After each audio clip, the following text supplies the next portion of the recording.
Hearts of Fire and The Nanny won't be seen tonight. Please stay tuned for this special presentation. Hello, this is Billy Core from the Carolina Circle Mall Wiki. Now this video will be posted on Saturday, March the 28th of 2015, but the day I'm recording this is Thursday, March the 26th of 2015. This is because this video needs to be put up on Saturday, but I'm actually going to be working all day Saturday, so I won't be able to make this video. But I digress. It was on Saturday's date 10 years ago that I was introduced to one of the most amazing computers I have ever known. Now, we need to go back to 2005 for a little bit. As long-time viewers of my channel will know that 2005 was a rather significant year for me, especially the early part of the year, because that was when I started getting into 90s nostalgia, which officially started on February 21st of 2005 when I visited the abandoned Carolina Circle Mall and took pictures and was able to see the inside of the mall from the car. But if you want to know more about that, go back to my videos from 2013 and check out my Why I Love Nostalgia video. If I remember, I'll put a link to it in the annotations right down there. But anyway, even before February 21st of 2005, I was wanting an older computer to play older computer games that I would play on my old Packard Bell back in the day, which, as you know, was the Packard Bell Legend 822 CDT. And at the time, I really didn't care what model computer it was. All I really wanted was for it to be running Windows 95. And so at the beginning of February of 2005, I began casually looking, mostly on eBay, for older computers running Windows 95. Got to keep in mind at the time that in 2005, the 90s still really weren't that long ago. Even though I felt that it was at the time, which, you know, if you ask me, I think there's a bigger difference between 1995 and 2005 than there is 2005 and 2015, but that's my opinion. I'm not Paul Schindler. But I digress again. Where was I now? So basically that meant Windows 95 era computers were still relatively affordable. But being 15 years old at the time, and the fact that in November of 2004, just a few months prior to that, I purchased my first brand new laptop, the Dell Inspiron 1150, which cost me about $700, which even that took me about a year to save up for. I really did not have any money coming in at the time. So that's why it took me so long to find the perfect Windows 95 computer. I remember first or second week of February of 1995, not 1990, first or second week of February 2005, I was casually looking on eBay one night while I was bedridden with an ear infection, and I discovered one computer that looked pretty interesting on eBay. It was in fact, I actually remember the model number. It was a Compact Presario 2200, which was essentially quite similar to Video San Frontier's childhood computer, the Compact Presario 2240, except the 2200 was black in color. And I remember the listing, it was even sold with a monitor. But like I said, at the time I did not have the money to buy it, so I just had to forego that, which was a blessing in disguise, as I'll get to in a little bit. Then February 21st came around and I started getting into 90s nostalgia.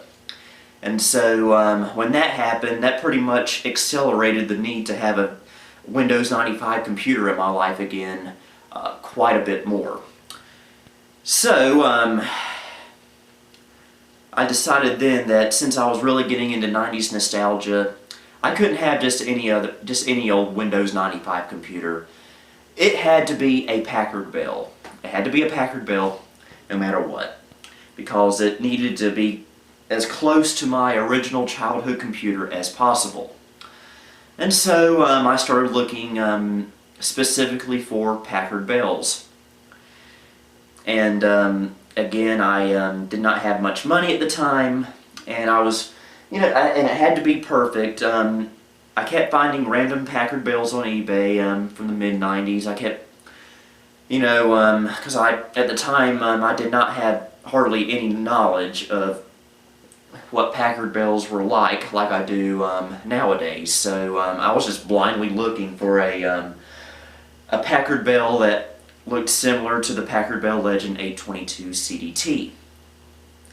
And so sometime in March of 2005, I discovered a listing for a Packard Bell computer that looked very, very, very, very promising. It was a Packard Bell Legend 1510 Supreme. And I was thinking, you know what? And it came, actually first, it came with the original software, all the original documentation, and pretty much everything with it. It was pretty much the full computer system, including the monitor, and the keyboard, and the mouse. And since I saw that it had similar specifications to the Packard Bell Legend 822, the exact same software, and everything to get me going with it, I decided I had to have that.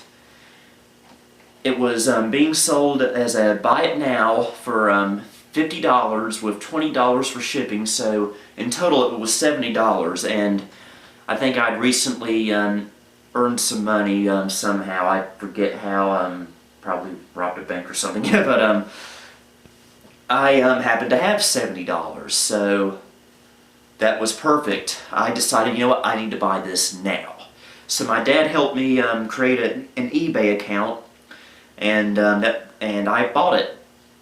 In fact, that was the first time I ever did anything with eBay, and I still have that same account with eBay to this day. So I ordered it, and believe it or not, it actually was in North Carolina. It was being sold from North Carolina, Thomasville to be exact, which is, believe it or not, only about 25 miles from here. So it really didn't have too far to go. So this was a North Carolina Packard Bell, which made it even more sweeter. And on Monday, March 28th, 2005, the Packard Bell Legend 1510 Supreme arrived to my home. And it came in two boxes, Dell boxes actually. And my dad and I unboxed it on his side of this building over there. So we got it unboxed, and we hooked it up right here where the Legend 1510 Supreme is sitting now, in the exact same spot. Hooked up the keyboard, hooked up the mouse, hooked up the power, and hooked up the monitor and the speakers, and the picture was completely garbage. There was just no vertical or horizontal hold on the monitor whatsoever. And I was brokenhearted thinking, oh no, this is a disaster. And I did some diagnostics with it, and I determined that the computer itself was okay because I went across the room to where my Dell Dimension 2350 was, which was my main daily driver computer at the time, and I borrowed its 15-inch LCD display, and I hooked it up to the Legend 1510 Supreme, and I got a picture on it. So apparently it was the monitor that was shot. So until about a month later, when I was able to buy its own CRT monitor from a local flea market for $40, yes, believe it or not, used CRT monitors were still fetching quite a few dollars in 2005, I was forced to use the Dell LCD monitor with the Packard Bell. So whenever I wanted to use my Dell Dimension 2350, I would have to take the monitor from the Packard Bell, unhook it, and move it over to my Dell and hook it up there. And then when I wanted to use the Packard Bell, I would have to reverse the process, unhook it from the Dell, bring it over here to the Packard Bell, hook it up, and then use the Packard Bell. It was a very convoluted process, but that was the only way I was able to use the Packard Bell for the time. But despite that, I remember that first day firing up that Packard Bell Legend 1510 Supreme and seeing all of this amazing stuff that I had forgotten about. Well, not really forgotten about, but hadn't seen in nearly 5 years. And at the time, 5 years was a pretty long time for me. So, I remember loading up Packard Bell Navigator and hearing that Navigator voice for the first time in years. Even in the years between having the original 822 and the 1510, I still remember the exact Navigator spiel from the beginning. Welcome from Packard Bell. We offer you 2 computing environments to choose from. That yada yada yada. Take a lesson on using the mouse. So, but still, when I got to hear it for the first time from a Packard Bell, the actual voice and everything, I was just blown away that I was being able to hear this again. I thought I would never hear that again. And so, basically, I was just in awe. This was amazing. And with that Packard Bell Legend 1510 Supreme in 2005, I was learning all there was to know about vintage computing, straight from that Packard Bell right there. I learned the basics of how to use MS-DOS, how to do command line stuff in DOS, how to load up DOS games, the history of Microsoft Windows. I remember when I wasn't on the Packard Bell over there, I was on the other side of the room on my Dell Dimension 2350 reading up the history of the personal computer, and going to websites like the guidebookgallery.org, which sadly hasn't been updated since 2006. I wish they would bring it back, but it's still online though. It just hasn't been updated in 9 years. And discovering Nathan Linebeck's Toasty Tech website, very, very good website if you haven't seen it before. And learning the history of the GUI interface and all this stuff, and especially learning about Windows 95 itself, because that was what was running on this Legend 1510 Supreme, just as it was on my childhood Packard Bell, the 822.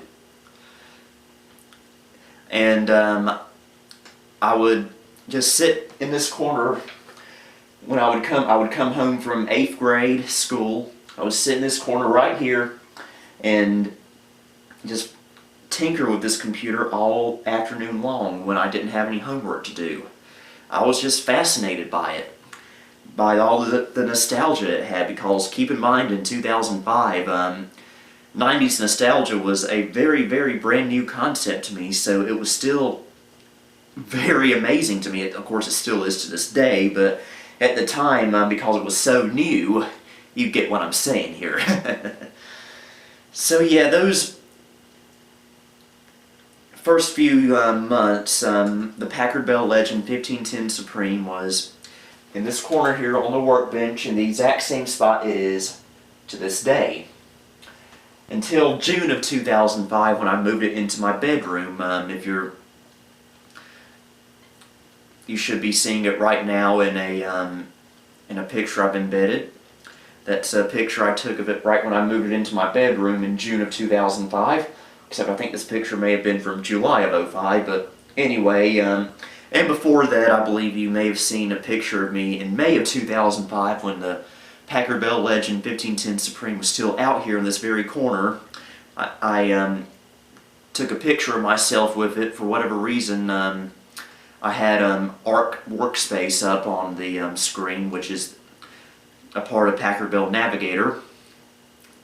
And so yeah, I was just blown away with all the stuff I was able to do with this Packard Bell, and even in 2005, it was just amazing. And For the next 5 years, this would wind up being my only Packard Bell, simply because Value Village didn't open up until 2010, and that's when I started getting more Packard Bells, courtesy of Value Village. And of course, you've seen my videos on all the Packard Bells I've gotten ever since. And then 8 years after I got this Legend 1510 Supreme, I was finally reunited with the exact model Packard Bell from my childhood, the Legend 822 CDT, which occurred in April of 2013, which is one of my more popular videos, as you could probably imagine.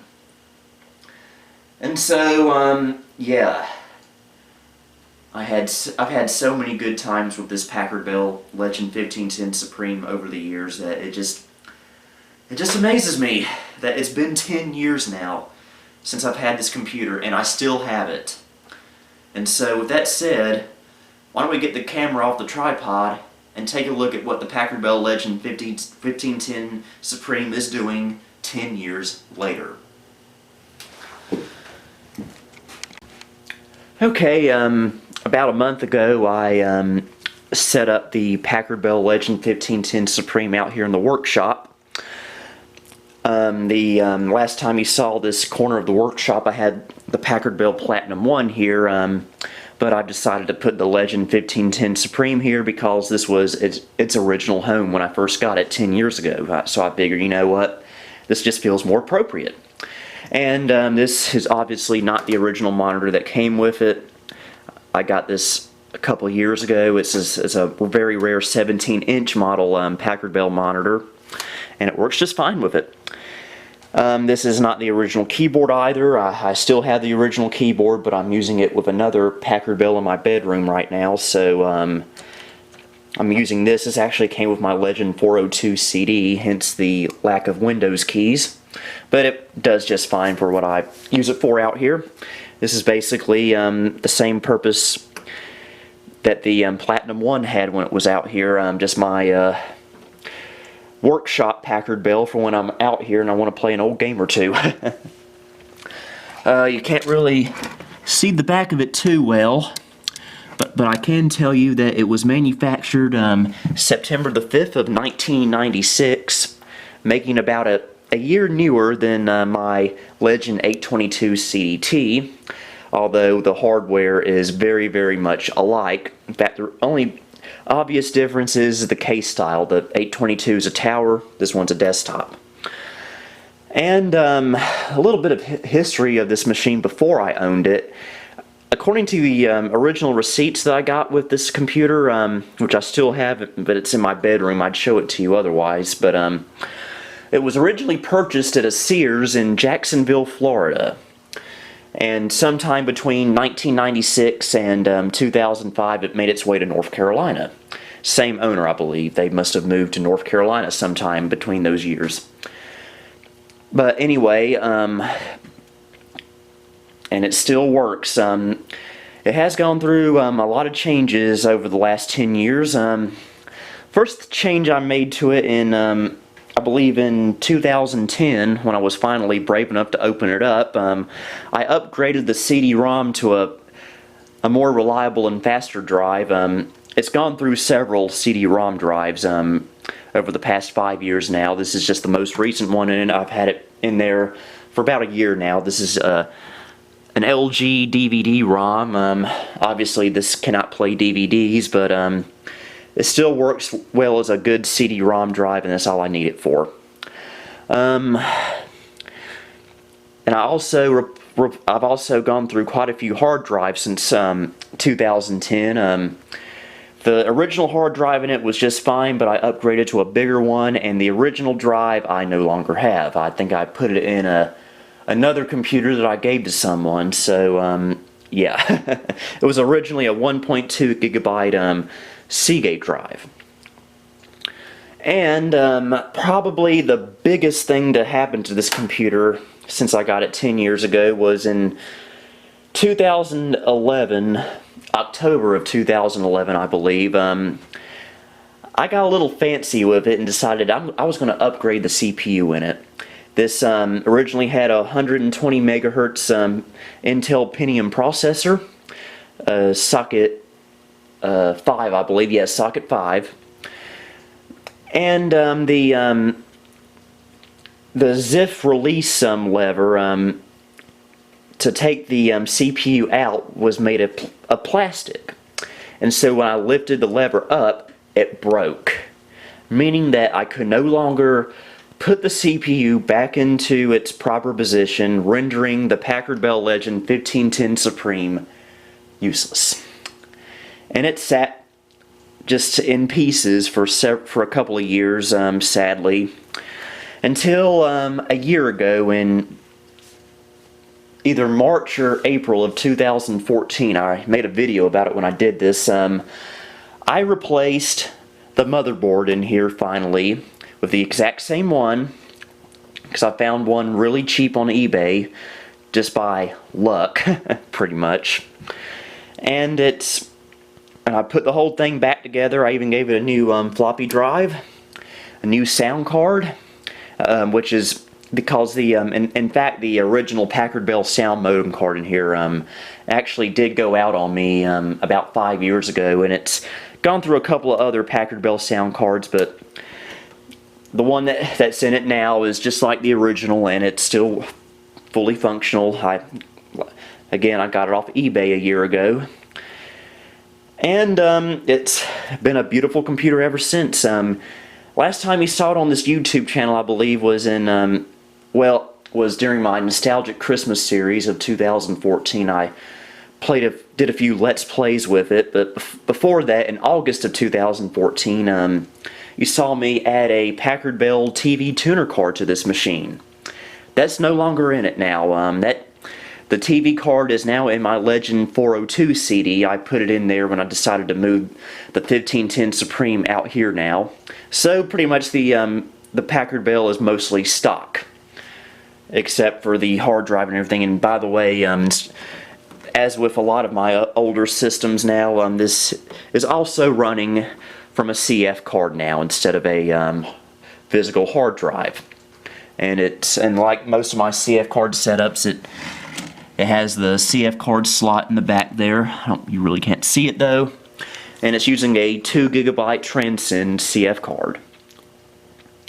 So, enough of me blabbering. Let's fire it up.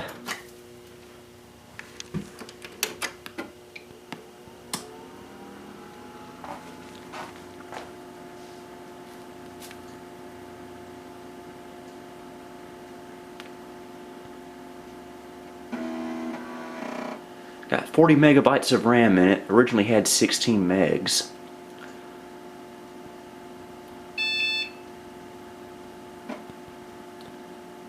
Booting into Windows 95. Essentially, this computer is the exact same hardware as the Packard Bell Legend 822 CDT, even down to the same motherboard. So it's pretty much the exact same system, except with a slightly faster CPU and a different case style. Actually, the CPU that's in here now is a 100 megahertz Pentium, but I was able to overclock it to 120 megahertz. To be honest with you, there's really not really much of a difference between 100 megahertz and 120 megahertz. I'm just a stickler for originality. Anyway, we're booted into Windows 95 now. So let me put the tripod up and we'll take a closer look at things. Okay, so the tripod really isn't going to work for this, so I'll just hold the camera and hope you guys forgive me for any potential shakiness. But I guess the first thing we should do is the first thing I ever did with this Packard Bell Legend 1510 Supreme 10 years ago. And that was to fire up Packard Bell Navigator. I can remember where it is. Here it is, and I could have just gone to the desktop shortcut, but I'm stupid. Welcome from Packard Bell. We offer you two computing environments to choose from: Packard Bell's Navigator or Microsoft Windows. You may also begin by taking a quick lesson on using the mouse. You will not believe how happy I was Welcome to Navigator's Living Room. in 2005 to hear that opening spiel and that particular voice for the first time in forever. That was such a treat. Of course, now I sort of take it for granted, but 10 years ago, it had been a long time since I had heard that, so yeah. This is Navigator version 3.6, by the way. Pretty much the same as 3.5, except with a few very minor changes. And let's open up the program I was running in that picture that you saw earlier from May of 2005, Arc Workspace.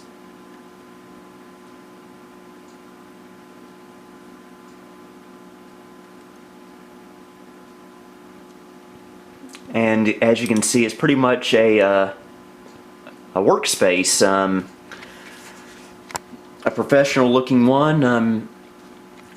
You know, you have folders here to put documents in. Even have a random floppy disk here to access floppies in Drive A. I don't have any with me at the moment, but believe me, it does work. Opens a currently selected folder, which shows what we had a while ago, and on this little sidebar here you get access to pre-installed Packard Bell software, including the Microsoft Entertainment Pack. And online services, of course, accessories and utilities. Like, let's, I don't know, open up calculator. Don't know why the entire background goes gray there, but we'll do 2015 minus 10 equals 2005. Another 10, 1995. Stupid. Yes. Staircase there does nothing. And you get a trash bin there to, you can just drag and drop stuff in there just to delete. And what's this? I forget. Oh, it's a timekeeping thing. Stupid. And the only way to get out of here, to go back into actual Navigator, is to click this little house icon up here, and that takes you to the map. We'll go back into the software room and play with something else that I thought was pretty cool back in the day. Art Kid Space.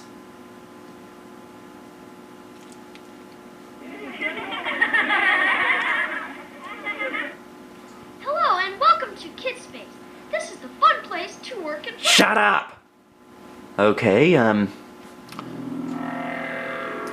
it's pretty much Arc Workspace except for kids. And there are random sound effects and objects flying around that gets rather annoying. And why don't you let me do anything? Come on. It's just something I wanted to show. Oh, there we go. And one of the things I was reintroduced to in 2005 thanks to this computer was a game I had completely forgotten about until 2005. Ski Free. Yes, that's right, folks. I'd totally forgotten about this game. That's hard to believe.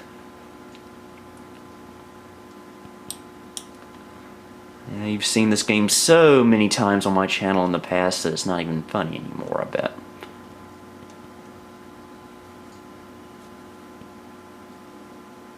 Ouch.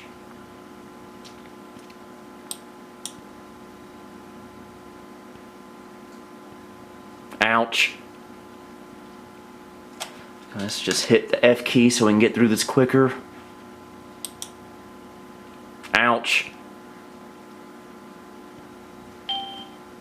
And of course we'll keep going, and you know who will make his infamous appearance. And I set that tree on fire. Nice. Ouch.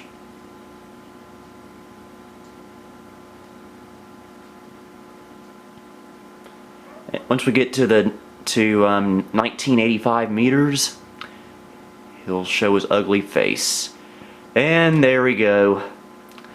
Oh, how that used to terrify me. That stupid Yeti. So let's head back into Windows.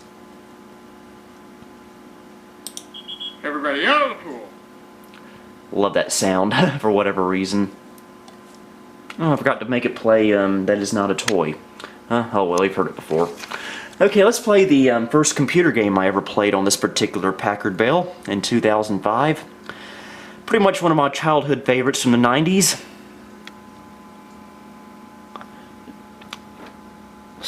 Drive takes a little bit of work to get to open, but there we go. Putt-Putt joins the parade.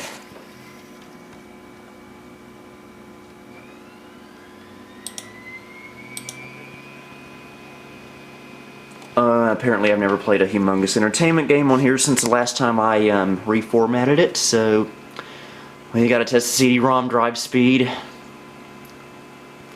Come on, this is a fairly new drive, don't take so long. This video is probably getting long enough as it is.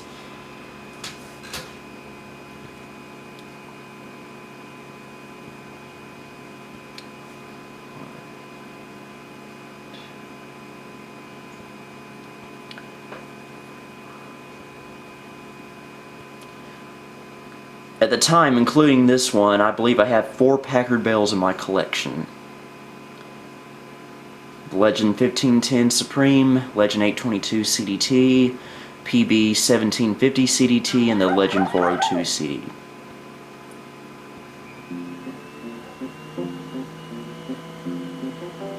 Hi, I'm Putt-Putt.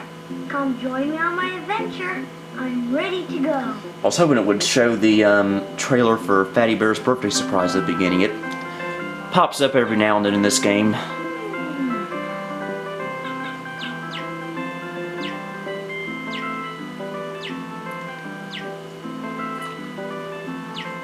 Even prior to getting to this Packard Bell, I was still able to play these old Humongous Entertainment games just fine on I'll turn on my radio. Windows XP, but it just never felt the same. That's why I had to get something like this. Because today is the Cartown Pet Parade. Drive on down to the Cartown Fountain with your pet, and Smokey the Fire Engine will sign you up so you can march in the parade. Don't be a crankcase. Get in gear and join the fun. That sounds great. I wish I had a pet. Well, we can't get out. We can't get everything we want, Putt-Putt. And talk to Smokey. That's how life goes. Better get ready. Well, that was rather depressing, what I just said. Always gotta eat that fly. Flying breakfast. To this day, I don't get the joke. Oh boy, tyros. I'm hungry. And by the way, this is actually a copy of my original copy of the game. My original is in my bedroom. I just have a bunch of copies of my most frequently played mid-90s era computer games out here. That way I'm not having to go back and forth between here and the house to get them.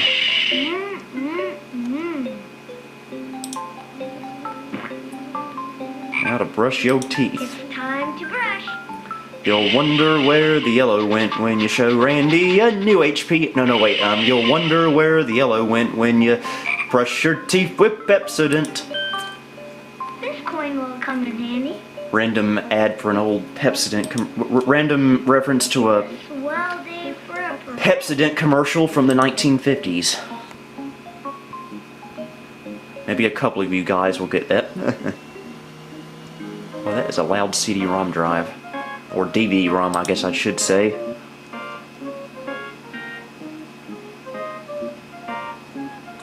Love that music. Always love doing this too. Make a whole bunch of fish just pop up out of nowhere.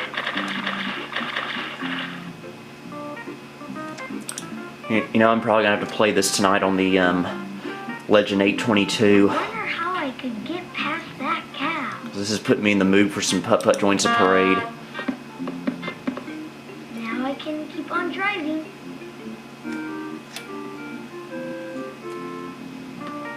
Well, hello, Putt-Putt. Here to sign up for the parade? Yes, but we want you to shut up at the same time. There we go. Okay, what road do we have to mow lawns on? Smokey said I should mow lawns on Green Street. Green Street. It's not necessary, but I do want to get some bird seed for that road. It says free bird seed. I love how in these humongous entertainment games how so much stuff is actually free. Yes, that is strange. Now I can cross Green Street. Smokey says there's lawns to mow there. I think we'll mow one lawn and then just go to another computer Look at all game. these birds. They're blocking the road. I think I have something I could use. You can also honk the horn at them and that will get rid of them, but this way is more, well, correct, I guess you could say. As is something else we'll be doing in a little bit. Now I can keep on driving. And this was also the first humongous entertainment game ever made. And let's do number 3, because it's brightly colored. And it stands out. Tammy Torpedo here. What can I do for you, Putt-Putt? I would like to mow your lawn. Mow my lawn? Are you crazy, man? And basically you just click the buttons here, just move the cursor to somewhere, click, and Putt-Putt will mow that spot. A bone. I wonder if I'll need it.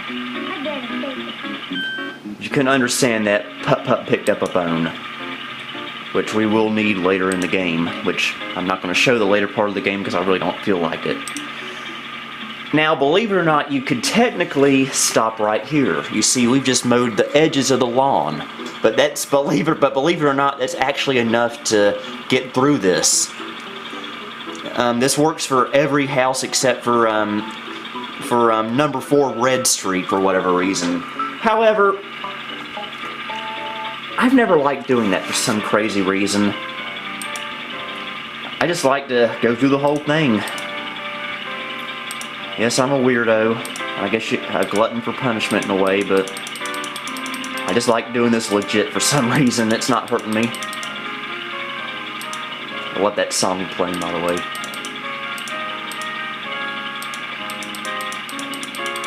Now, I keep saying this, but hard to believe I've had this computer for 10 years now. Opened up so many opportunities for me in the world of vintage computing and nostalgia. We're getting there. Totally unnecessary, but we're getting there. And there we are. I did it. I'm much Good for you. obliged. Here, take this coin. Thanks, Tammy. And that's enough of Putt-Putt joins the parade. I'll play some more. I'll play some more of it by myself tonight on the 822. One more game. How about that? One more game. Put Putt-Putt away for now, and pop this in. This will require the joystick. Do I have it calibrated? Groovy! Go away, Earthworm Jim. We don't need you right now. Okay, where's game controllers? Okay, that's not good. We have some kind of a problem here. And the joystick is causing a resource conflict. Why? What is it conflicting with? It won't tell me! Come on! Come on! Well, that's going to require a little bit of digging. That's probably the same communications port conflict from other times, but oh well, we'll play Earthworm Jim some other day on here. Glad I looked into that before I looked like an idiot. I will have to diagnose that issue, but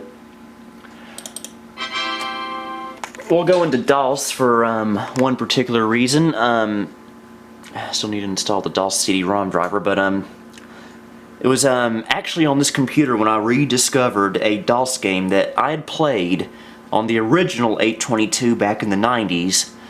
but had completely forgotten about until January of 2006 when I found a copy of this on a DOS Games website. And I downloaded it, and boy did the memories come back.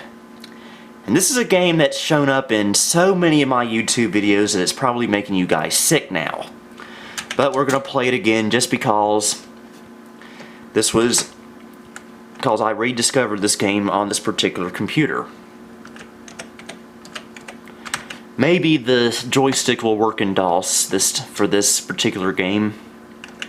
And yes, folks, we're doing it again.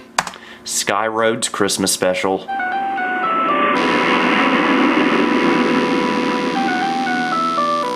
Another interesting fact about this computer, the first computer-related YouTube video I ever made was about this Packard Bell Legend 1510 Supreme. All the way back in November of 2008. And I almost fell out of this chair, nearly killing myself. Good work there, Billy. Gotta have a Sidewinder 3D Pro. I have 2 of these. One of the best joysticks ever made. Yeah, it works in DOS. Don't know why it doesn't work in Windows, but life is weird like that. Might have to go into the BIOS and adjust a couple of things.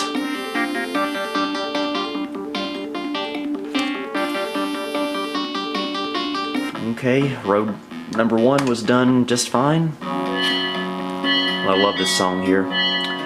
Road number 2, I'm sure we'll do fine with as well.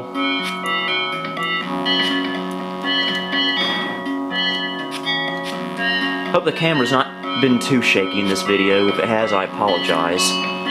The tripod really wasn't sufficient enough for this particular part of the video. And because I'm a glutton for punishment, here's Road 3. I think I can beat this level if I just sit down and have patience with it. Because, believe it or not, there is a way to play it.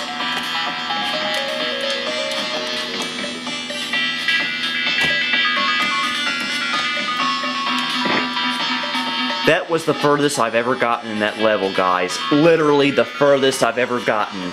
We may have blown ourselves up, but I actually feel somewhat accomplished because I've never gotten that far. Wow. So, like I said, someday we might be able to do this. We just might be able to do that. So, yeah, let's go back into Windows and conclude this video.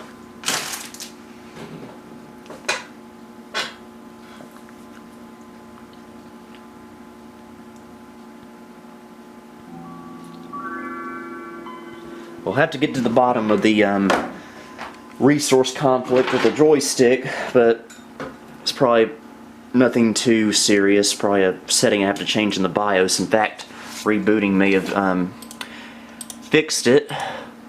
No, it did not. Oh well, we'll get it straightened out somehow. But yeah,